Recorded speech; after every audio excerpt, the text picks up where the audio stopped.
Welcome to Glossy, the podcast you didn't know you needed.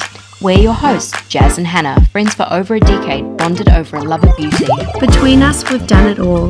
Salons, makeup counters, film sets, fashion weeks. Hundreds of bottles of fake tan and way too many products we probably didn't need. Now we're spilling it all here. The trends, the treatments, the hot takes. And the beauty confessions you won't hear anywhere else. This is Glossy. Welcome back to the Glossy podcast. We are here for our second episode. And we today are going to be talking about hair. I'm excited. Are you excited? I am, because we have the master of hair with us today. We are very lucky. So I feel like I get to take a little bit of a back seat and I get to sort of ask you some questions that I've been wondering, our listeners have been wondering. So I feel like let's get started. Great. Are you ready to be in the hot seat today? I'm ready. I have to admit I'm a little bit nervous, but I've got some notes so I don't forget anything, and hopefully I can answer all the questions. I'm looking forward to it. Okay. So I guess, if the listeners don't know who you are, how did you get into hair? Have you always wanted to be a hairdresser? Yes. Okay. So, short answer, no. I haven't always wanted to be a hairdresser. For those of you who don't know, I am from a family of hairdressers. My parents are hairdressers. They own a very successful salon in Nelson. They've got 20 staff currently, I think. So busy. And my nan has been hairdressing for 60 years, Wow. which is kind of crazy. And she works in the salon that my parents own. And yeah, I feel like I grew up in that salon. Mum's had it for nearly 31 years, I think. Or maybe it is over 31 years. And I remember coming to the salon on school holidays. I would have to wipe down all the foils. Yeah. Like we would reuse the foils, which is like crazy, literally washing them, and then would use a tea towel to like smooth it out.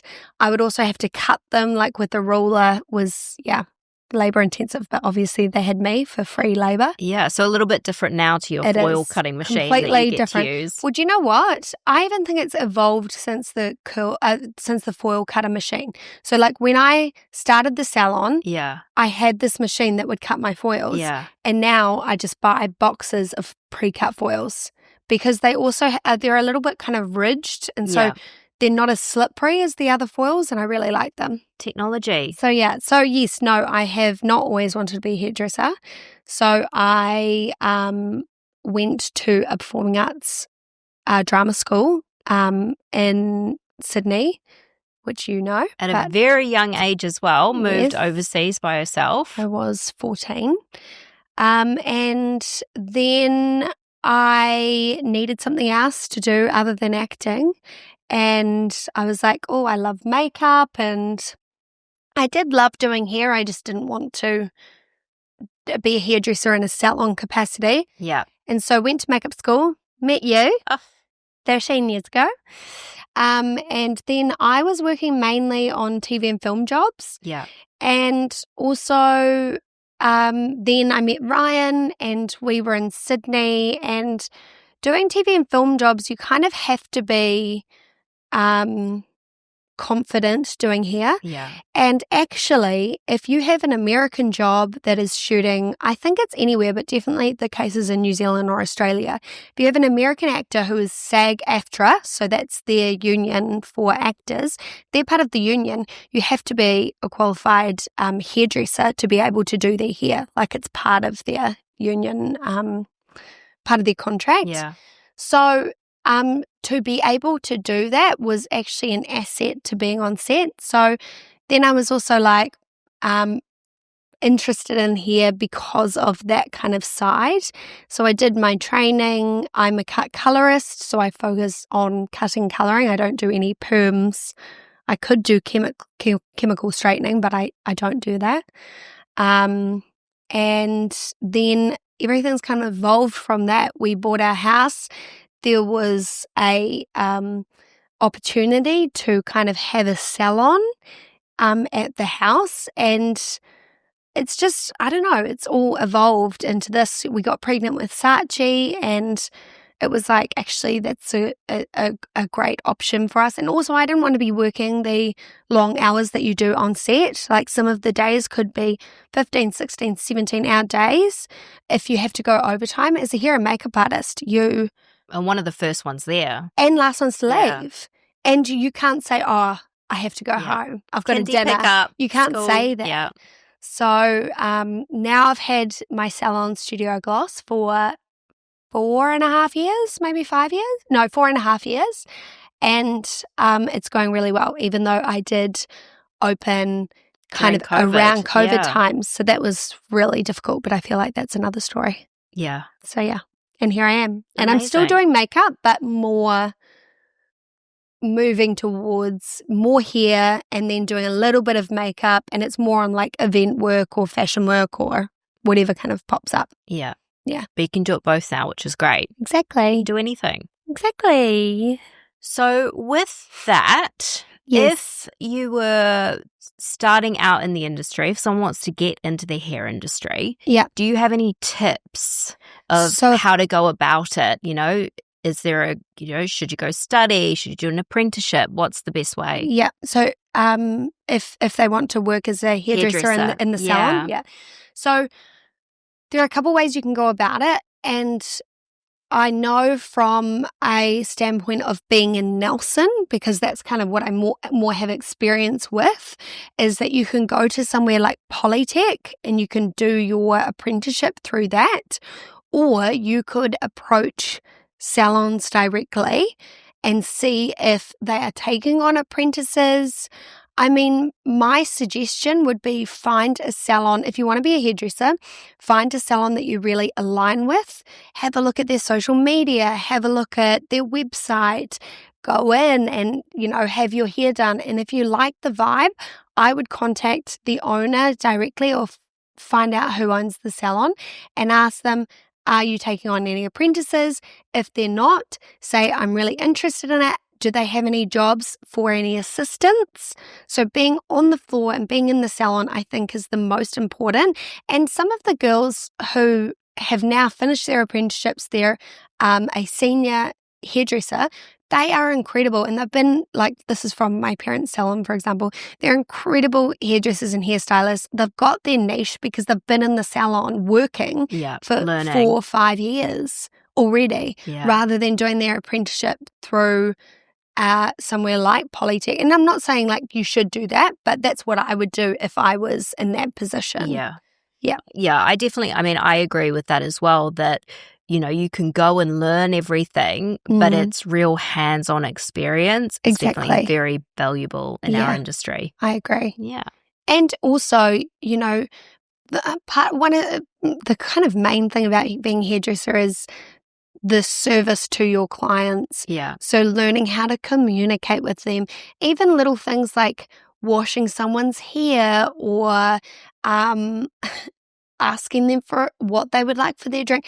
Little things like that. You are gaining confidence and not being scared to talk with people. And I feel like younger apprentices who maybe haven't done that before are scared or nervous of that.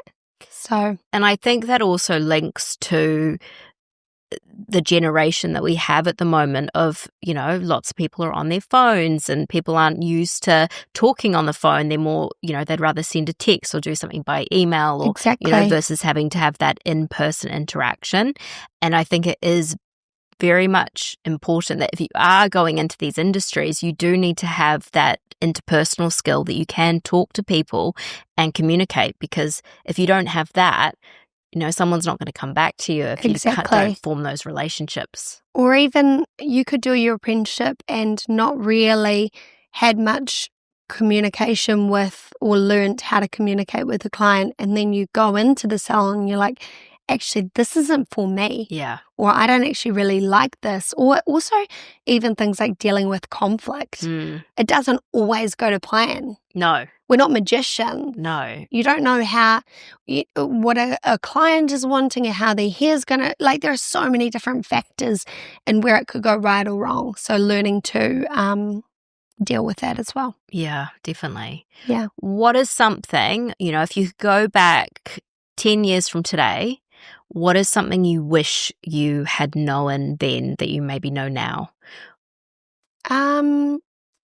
Maybe that it's an industry that's ever evolving. Yeah. It's not like you do your training and then that's that. There are always new ways of coloring hair or new techniques or things that are trending. And I think it's something that you have to stay up to date with. And like my nan, for example, hairdressing for 60 years, there are so many decades there where times have changed. Different things are trending. People are wanting different things. And back then, when she started, it was all about perms or like cap highlights. I don't think that they had foils when she'll probably laugh at me, but I don't think they had the foils back when she started. Yeah. And then now it's like, she's joining in on the salon workshops or training or, So I think that's maybe something to be aware of. And I think it's an exciting thing as a hairdresser is being like, oh, what's that person doing? It's also like with social media, right? You don't have to fly to a place to do a workshop now. I mean, it is beneficial if you're going, it's the actual face-to-face. Yeah. But like I did a course maybe a year ago, and it was with these educators that I absolutely love, have been following on socials for ages. I love their techniques and the way that they do hair. And I was like, I want to learn how to do that, or just even learning little techniques. And it was a workshop that was in Sydney, and I literally watched the video link. Yeah. And it was like a 2-day workshop. I felt like I was there. I learned so much from that. And that was me investing in myself as a hairdresser, also for my salon. And I think that's important. Definitely. Yeah. Yeah. Never stop learning. And anything, I think you always have to keep going. Yeah. And I'm sure there's also things that, Faye can teach the younger generation as well, 100%. which is really cool. Her blow waves are exceptional. Yeah. I always feel very scared and nervous blow waving her hair. The tension's got to be just right. Yeah. It's like the size of the brush. Yeah. Definitely. Also a head massage. Yeah. Oh. She has high standards. She can do mine anytime. Yeah. Okay, so we're going to do a few hairdresser related questions now. Okay. So this is one that I'm always unsure of because you see different things and you're like, should I wash my hair before I come to the hairdressers? Should it be a little bit dirty or should it be freshly washed? Mm-hmm. What do you think? Is it better dirty or is it better clean?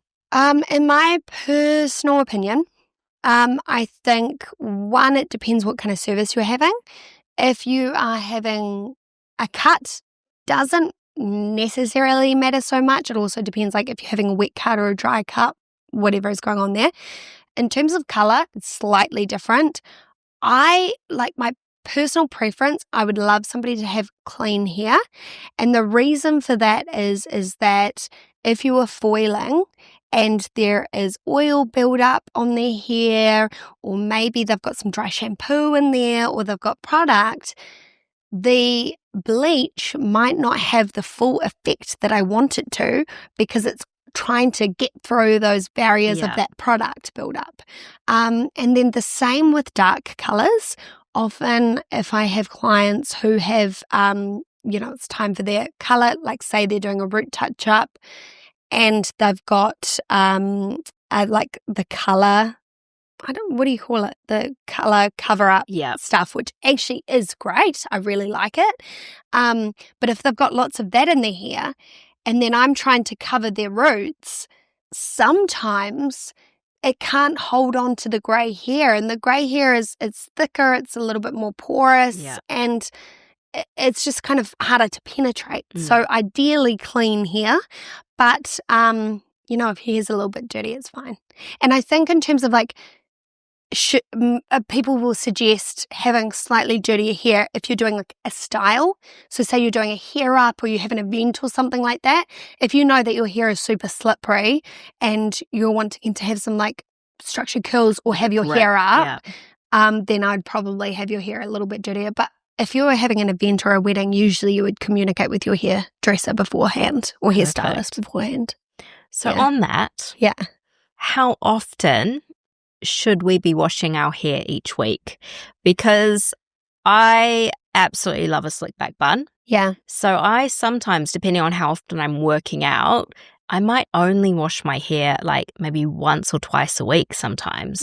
Is that bad? Should I be washing it more? I don't think it's necessarily bad, and I don't necessarily think that there is a right or wrong answer for this. Personally, I think if you feel like your hair is getting oily literally the next day, then that says to me you're using the wrong hair product.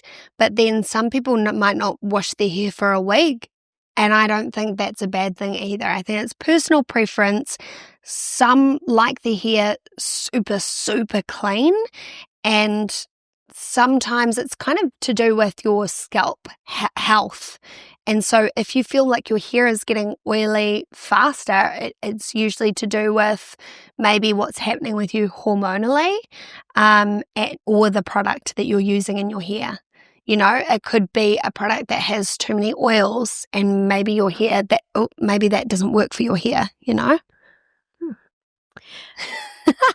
Okay, so I can keep going. You can keep going. Once or twice a week, depending, seeing how definitely. It goes. Okay, that's good to know. Yeah.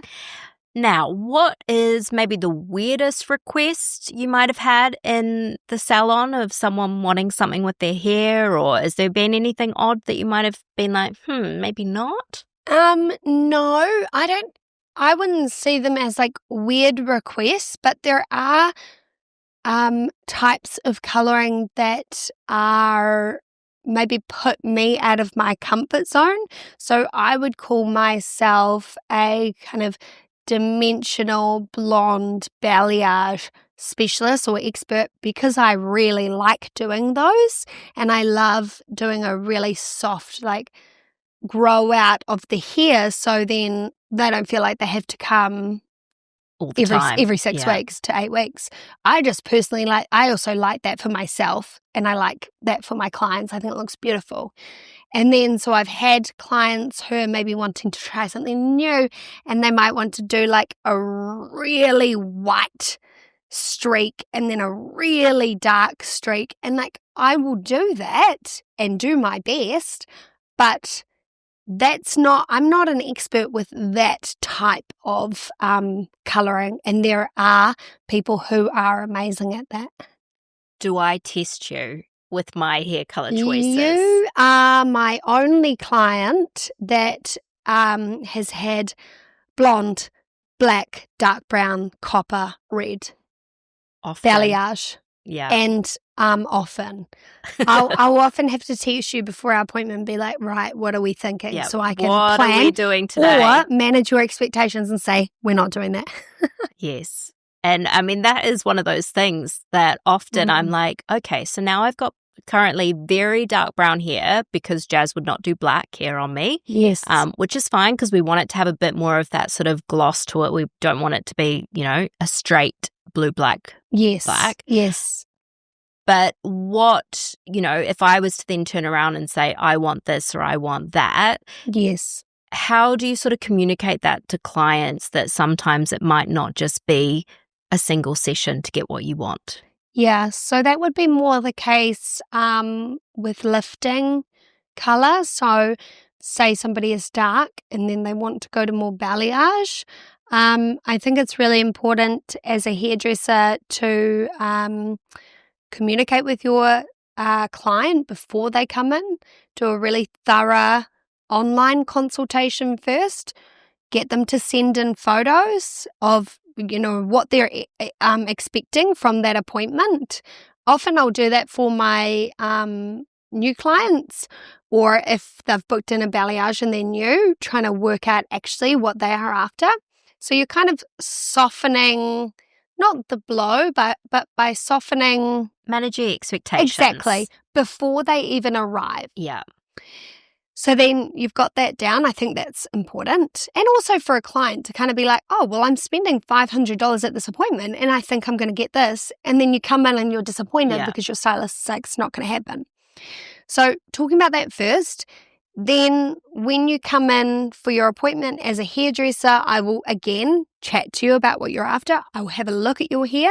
It's really important as a client to be honest with your hair history, which not a lot of the time people aren't. So saying, when did you last color your hair? What did you have on it? And you really need to be honest, because at the end of the day, I mean, it's the hair doesn't lie.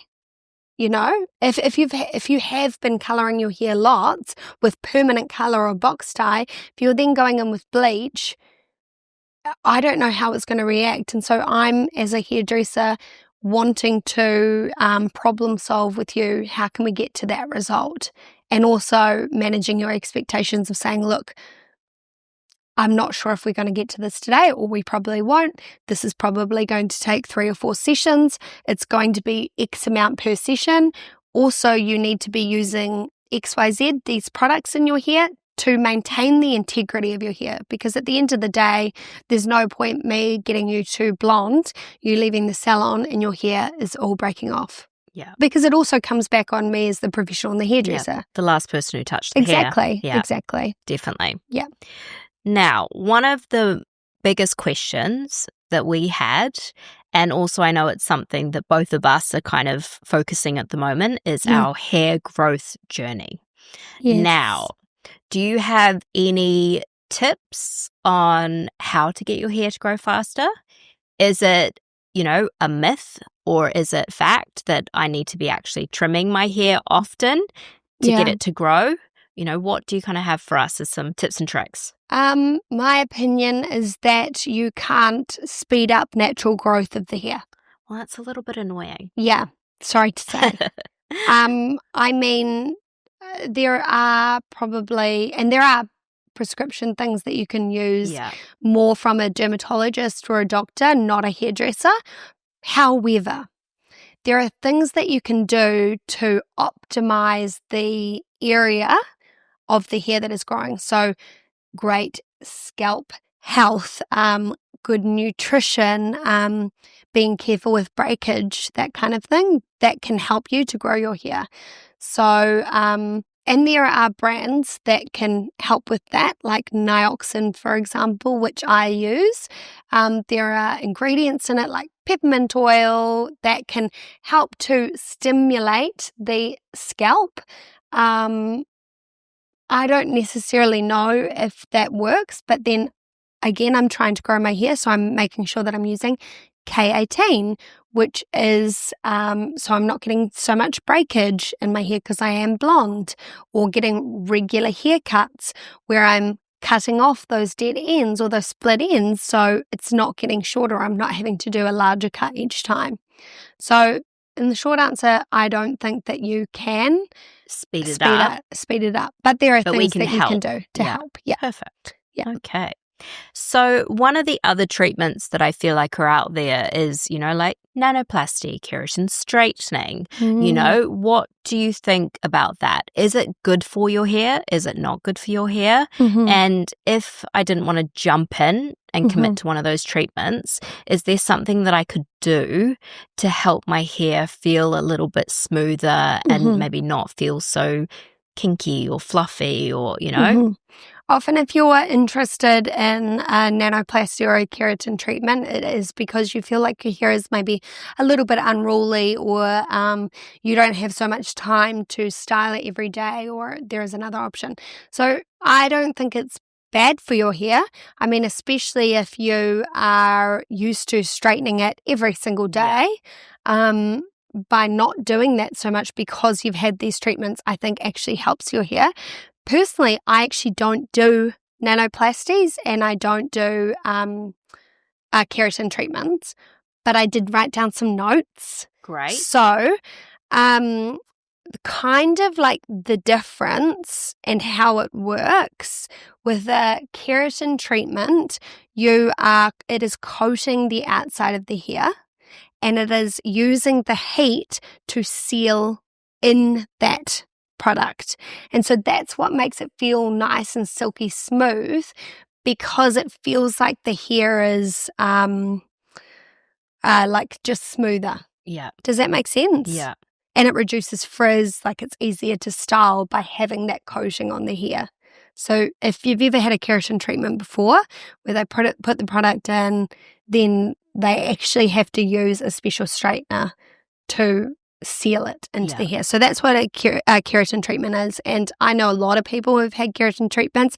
Some of my clients have done keratin treatments. They do it at the Salon in Nelson, and they love it. So the shorthand of that is the keratin treatment coats the hair, and then that wears off. And then the nanoplasty is like a deeper restructuring of the bonds of the hair. Perfect.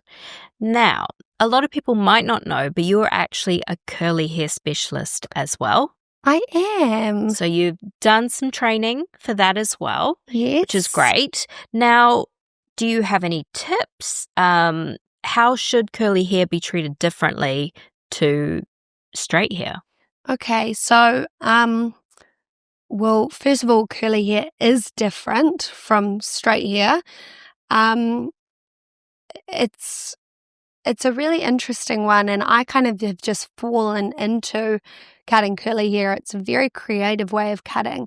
I cut with the curly girl method, which if you have curly hair, you will know what that is. And if you don't, often you don't know what that is. But it's a specific way of cutting your curls, which is cutting curl by curl. So instead of adding tension to the hair or pulling down with a comb, keeping everything symmetrical, you are looking at how the curls are naturally sitting and falling. So if you were coming to me for a full curly experience cut, then I will usually ask you to come without how you would usually style your hair, but with minimal product in there, and also not have had your hair up in a hair tie or have had it up in any sort of way.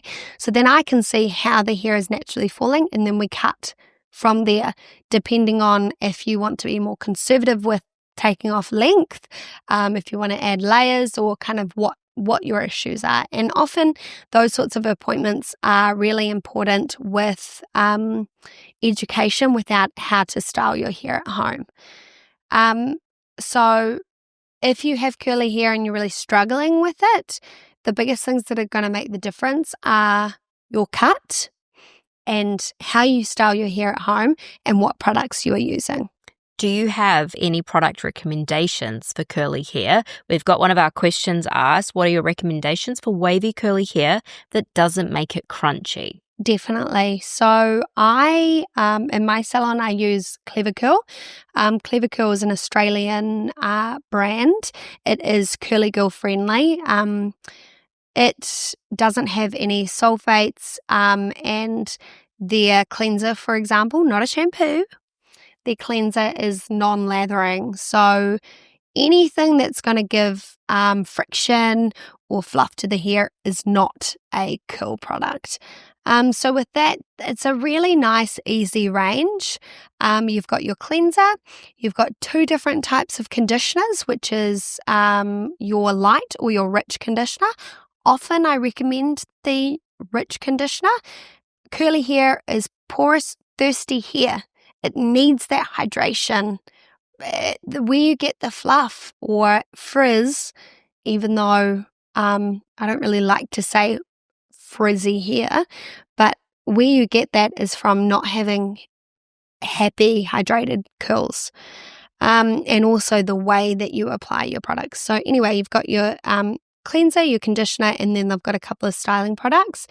And I would recommend different styling products per person, depending on what type of curls they have, if it's more of a wave or a more ringlet or whatever. And that's kind of something that comes with trial and error. Yeah. Unfortunately. But yeah, I think it's a great brand. I also like the size of their bottles. I like double size of a standard bottle. So I guess the product that I would suggest if you've got curls, you're wanting to, what was the question? Be more hydrated? Yeah, so just because sometimes some of the products can leave the hair feeling a bit crunchy. And the reason for that is it's creating a cast, which is what is needed for that super shiny, tight curl. So if you are feeling like the hair is super crunchy, I would try another gel. That's usually coming from your gel, and a gel is usually quite crucial for the hair if you like that really soft, hydrated curl. Not everybody likes that, by the way, as well. Some people like having a lot of volume in the hair, and from volume, it can't be too tight and hydrated, usually. But the Clever Curl gel is really nice. 9 times out of 10 will use their humid gel. There's a dry and a humid gel. My clients are based in Auckland, so Auckland is a humid place. So that's what I usually recommend. And so applying that into the hair when the hair is like dripping wet, you might be using a cream or a foam as well. But with the gel, when the hair is completely dry, then you can scrunch into it, and it's called scrunching the crunch. So that will help get rid of the scrunch. But they can send me a message if they try that product and are having trouble with it or whatever. Perfect. Now, another question from one of our listeners. I know what to do with skin, but I have no idea what ingredients to be looking for or not be looking for. Is it just packaging and branding versus what actually works? So I think that's really important is, I feel like there's lots of education out there about different skincare ingredients, and then, people are a little bit more educated. Whereas sometimes with hair, you might see things like sulfate free or paraben free, but you don't actually know about what's going into the product. How do we know what to look for, what not to look for when it comes to hair products? I mean, it depends on what you are after. I think what the person is wondering is maybe like if they are in the supermarket or a chemist, what should they be looking for then as opposed to in a salon? Because often a hairdresser or a hair advisor will kind of advise you on what products to use. Exactly.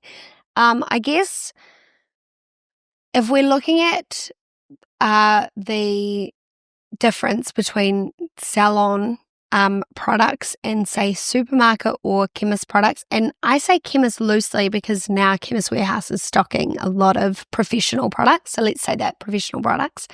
The difference is like something that is not a professional product is usually diluted. It's usually bulk made. It's got cheaper ingredients to it. And then it's got heavier silicons or also detergents if it's a shampoo.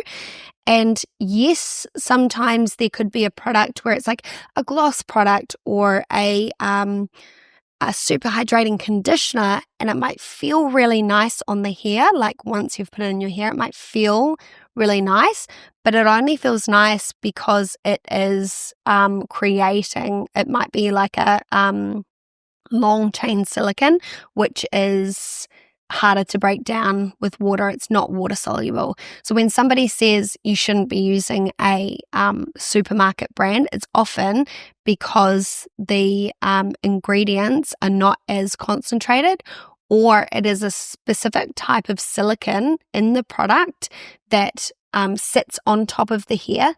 And yes, again, it makes the hair feel really nice and smooth, but over time it builds up in the hair because it's not water soluble. It's not actually leaving the hair strand. And then the difference, like with Salon products, they're more concentrated. There are higher quality actives. They are more targeted. So maybe it's a bond repair product or it's a pH balance. So bond repair would be for somebody who has broken bonds, maybe like a blonde client. pH balance is someone who's wanting to hold the color. And then there's also like scalp care or color protection. It's just a little bit more specific and the quality of the ingredients. If you kind of compare it to buying like costume jewelry as opposed to buying something that's has gold in it or pure. Is a little bit more high quality or like a fine jewelry. It's with the ingredients that it is made up with. Are there any supermarket Chemist Warehouse type brands that you would recommend or things that we should be looking for? Yeah. So Schwarzkopf, I mean, I'm a Schwarzkopf salon, so I know that brand really well. But like Schwarzkopf, I sometimes use their shampoo and conditioner. It depends what's in my shower. I stock it in my salon. I think they have really great professional products and they are not too expensive. Like often you can get deals online. They vary between $25 to $35 per bottle, and you're kind of spending maybe $10 or $15 more than you would on a, say, supermarket brand, and you're getting that more concentrated, high-quality ingredients. Same with Redken is a really nice brand. L'Oreal have some really beautiful products. If you're going on the more natural side, Pureology is another great brand. And often hairdressers sell them. There's kind of this misconception that in the hairdressers, the products that they have there are more expensive. Some brands they are because it's the quality of the ingredients. Yeah. Yeah, or the brand. Does that make sense? Yeah, definitely. Okay. So one of our other questions is, any postpartum hair care recommendations? Well, I kind of guess that goes back to when we talked about can you grow your hair? Yeah. There are definitely things that you can use. So like Nioxin is a brand, again, that I use.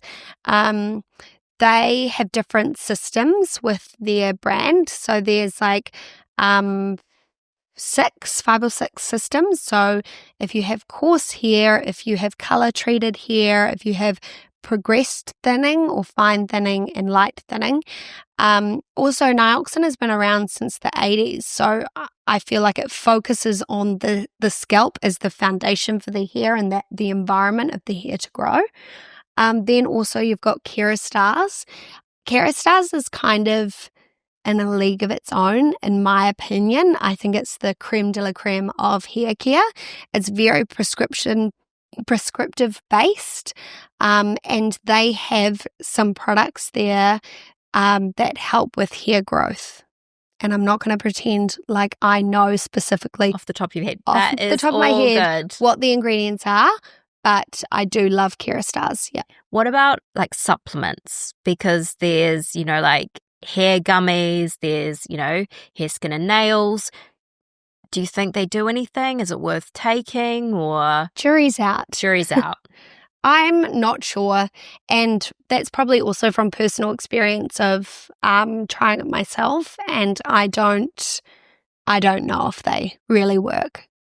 I wouldn't say I'm an expert on that either. Perfect. So potentially save your money on the gummies and the collagen and things like that for your hair, and invest in something like Nioxin or Kerastase. But there might be somebody watching who is an expert on that and wants to educate can update us. Yes. So let us know. Perfect. Now, the next question comes down to tools. Is the Dyson Airwrap really worth it? So that was something from one of our listeners. Okay. So I feel like you and I have differing views on this, but mainly because Hannah has one and I don't. Yeah. And so from my point of view, I'm like, if you don't have a hairdryer and you are wanting an all-in-one, I think it's a really great option. I also like that it uses air instead of a brush. Am I correct in that? Yes. Or it does have a brush option? There is a brush attachment as well, a round brush. Yes. Yeah. So I'm not a big fan of like a round brush heat styling tool. I do know the GHD one and I like that because it doesn't have the fine bristles and it's not putting too much tension on wet hair. I think that's where you get breakage, and I do have a lot of clients who have those big brushes, blowout brushes. Yeah. And they have got breakage from that. And that's literally because your hair is wet and you're putting too much tension. And I think that also, like, I was on the fence about the Airwrap for years because obviously it is a large investment. Yes. And I wouldn't say personally I'm great at hair. I think, that's why I'm very lucky having Jazz as my best friend. Anytime we go out, anything like that, I'm like, Jazz, you're doing my hair because that is not my skill set. But I was on the fence about it for a very long time, and I obviously watched videos and researched, and you hear the pros and cons of some people being like, it drops out really quickly or it doesn't work. And I finally bit the bullet in January and purchased one. And it does take a little bit of trial and error. And I think your hair has to be a certain length. You also have to use certain products to help with the longevity of the curls. But I also think one of the things is you're not meant to use it straight away, those styling tools, wet. Yeah. You know, you are meant to dry your hair to about 80% dry first before you then start using those tools on it. So I think that also comes down to people not using things correctly. Yeah. In saying that, I'm a little bit annoyed that the new one coming out does have a straightening brush to it. It looks incredible. Yes, and I probably should have waited, you know, Murphy's Law, but I think it's great for certain looks, and I do love it, but I also am very lucky to have a Dyson hairdryer. Yes. And if I'm wanting to just dry my hair, it's definitely more powerful. Yeah. And I've got quite sort of frizzy hair, so I do need to be able to dry it quite well to minimize that frizz. So I think if you do have a straightener, a curler, and a hairdryer at home, I personally wouldn't say you need to go out and get a Dyson Airwrap as well. Yeah. Because, you know, depending on your skill set, you should be able to create the same look with a straightener, a curler, and a hairdryer. Yeah. But it is very nice to have, and it makes my life a little bit easier. And I can get my hair dry and styled in, you know, less than 30 minutes, which wouldn't normally be the case. Yeah. So I think if you've got the money for it and you want to invest a little bit, yeah, I think it's great. And you don't have all those other tools at home. But then also, if you do have a curler, a straightener, and a hairdryer that you like, you are not missing out by not having the Airwrap. And I think that's also why I haven't purchased it, because I'm like, and also my hair was very short. So I was like, I would only be buying it for me personally. And to be honest, like, I've got so many hairdryers. Yeah. Love my Dyson hairdryers. I think Dyson do it very well with their technology side. Same with GHD. I think anything of Dyson and GHD I'm a big fan of. But I think if you've already got those. Yeah. Save your money. Yeah. Spend it elsewhere. Yeah. Until the next maybe on your hair products comes out. Yes, your hair products. There you go. Okay, so now we are going to do a little bit of a quick fire round. Okay. And so this is more of you personally, what you think about a few things. Okay. So, if you were to say get a hairbrush, what is your favorite hairbrush? Because I know you've got a lot of brushes in the salon. I do. What is like your number one? Personally or as a hairdresser? I think both. Okay. You know, maybe is there like maybe a higher end option that you're my gosh, this is it. But then also maybe a little bit of a lower cost option as well if we're not wanting to fork out huge amounts on a hairbrush. Okay, so I do have a $500 brush. Oh my gosh. It's nearly the price of an Airwrap. So I bought it when I did New Zealand Fashion Week, and we had to have a list of, you know, tools to be able to, and that was one of the brushes that was suggested. And of course there were more affordable options, but I was like, actually, it is such a nice investment buying a Mason Pearson brush. I think it is really nice on the hair. It's a boar bristle and nylon bristle, I think, brush. And it does make the hair very soft and shiny and feels luxurious using it. Would I recommend it to the everyday consumer? No. I think there are many other options. But if you are wanting to invest in a really luxurious, beautiful brush that has been around for years and years and years, then go for it. Would that brush, say if you did invest in that, would that last you a lifetime? Definitely. Is that kind of thing? Definitely. Yeah. It's not going to, that is a solid brush. I also feel like they have some sort of warranty or something on the brush. I can't remember what it was. So girl math, cost per use. Get the $500 brush. It's free. No, I would probably recommend something else other than this brush, but it is a nice brush. Good to know. Yeah. Maybe for the aesthetics, you'd be like, look what I've got. Like a Tiffany & Co. baby brush or something like that. Exactly. Like, it's, Actually, you can get smaller versions of the brush, which is slightly less money. So maybe you can do that little fringe brush. Yeah. But also one of my favorite brushes that I've gone through maybe 3 or 4 because I'm so hard on the brushes, is there's a brand called Wet Brush. It is like a Tangle Teezer, but it's not a Tangle Teezer. I just like this brand specifically. So it's Wet Brush, and the brush that I use is called the Flexi Pro. And it is just a super flexy head bristled brush. It doesn't put too much tension on the hair. I'm a big advocate for brushing your conditioner through the lengths of your hair when you're in the shower. I personally love doing it. I think it's great if you've got curly hair. I mean, yeah, I do even the if same you've got with straight the comb. hair, there you go. And this is not putting tension on your hair when your hair is wet. It's not pulling. I also use it on my children. I use it in the salon when I'm doing balayages. So is it good for someone with a very sensitive scalp? Well, Hannah, from your experience of my most sensitive scalped client, I use this brush on you and you don't complain. I actually just brushed my hair. You've got one in your bathroom here, and I just gave my hair a little brush before we started Yes, did you like it? And it was great. And I was like, right, I need to remind Jazz I need to order get you me one, please. Yeah, I do need. Well, actually, I would have showed you all my wet brush, but I did actually break it the other day, and I am going to be ordering another one. Perfect. So add me one on, please. Perfect. And we will put in the show notes a link for what the brush is, so you guys can purchase it. And it's $20. Well, sold. No brainer. Sold. Love it's it. free. There you go. Now, we've kind of touched on shampoo and conditioner earlier, but just quick fire top shampoo and conditioner. If you could just use one shampoo and conditioner for the rest of your life, what one product are you using? Price isn't. No, price doesn't matter. Money is no object. What are we going? I would probably be using Kerastars or Kevin Murphy because I love the smell of Kevin Murphy. They do smell good. And they've got some beautiful products, Kevin Murphy. But yeah, Kevin Murphy or Kerastars. I also am a big fan of like changing it up. You don't have to use one shampoo and conditioner for the rest of your life. Your hair isn't the same all the time, if that makes sense. Yeah. Your hair is evolving. It changes depending on what's happening with you.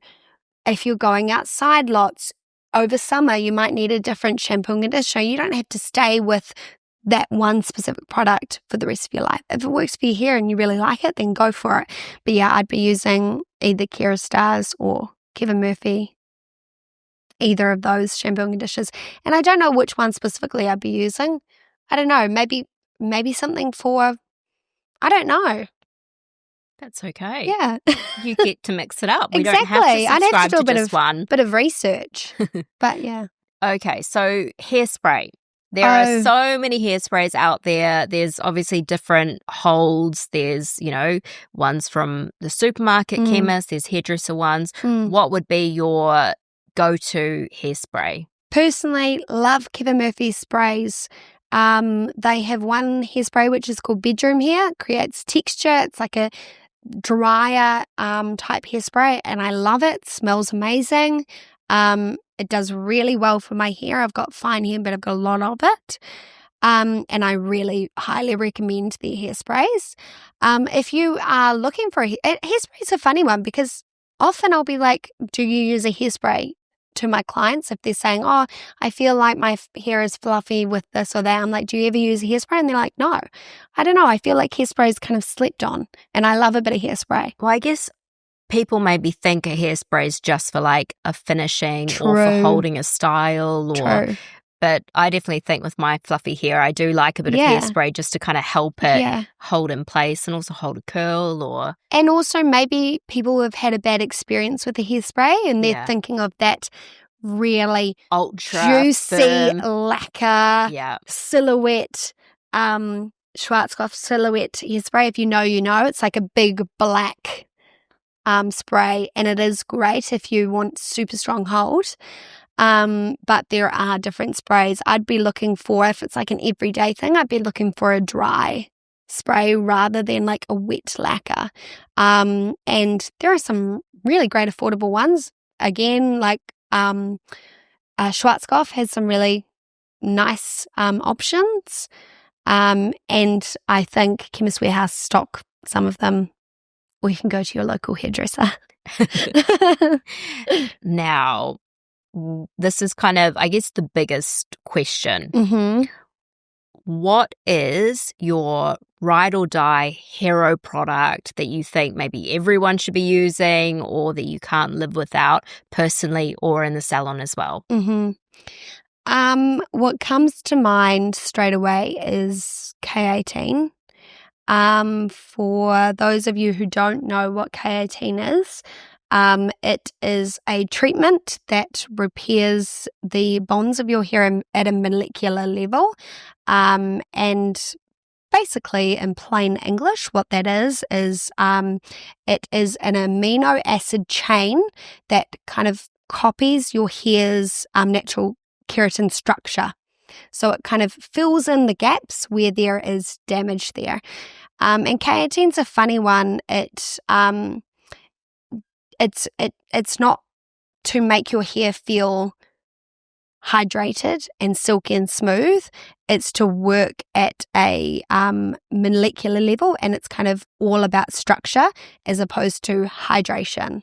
So I would use keratin on that. I would use keratin as my like top product. And yeah.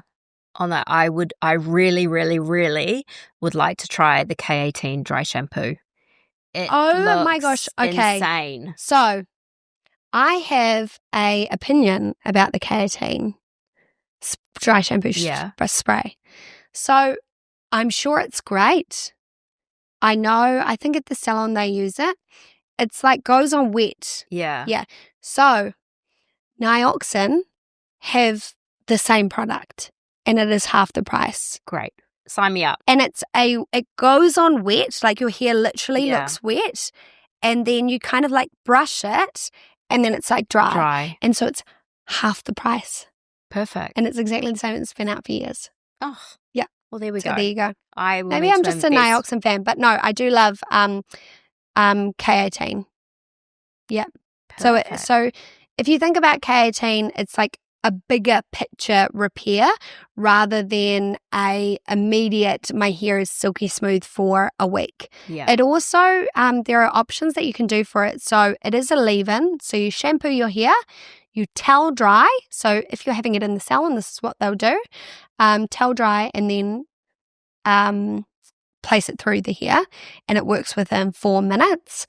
You also have to use it, I think it's 3 times before it is actually working structurally in the hair. And also, if you are doing, say you're doing a big color service with me and we're doing it, we've talked about keratin and the client say, yep, want to go ahead and do keratin as part of our bonding service, which is recommended, by the way. Then there are also things that you can do in terms of they have a peptide mist. So you can do the mist as a preventative before you actually even color or bleach, whatever you do to the hair. Then when that is washed out, we would put keratin on, and then you would do your toner. If you were having a toner, then you would come back to the basin, shampoo, and then keratin. And you can do the same thing at home. And the keratin that you get in the salon is the same product as the at home. So it's worth it then. I would 100% to be doing that. Yeah. Amazing. Yeah. Perfect. Yeah. Now, do you have any final hair parting words for us? I think, I don't know, be adventurous with your hair. I think we're coming into summer, and so if you've been thinking about going lighter or doing balayage or doing something different, go on Pinterest, have a look at some ideas, and then chat to your hairdresser about it.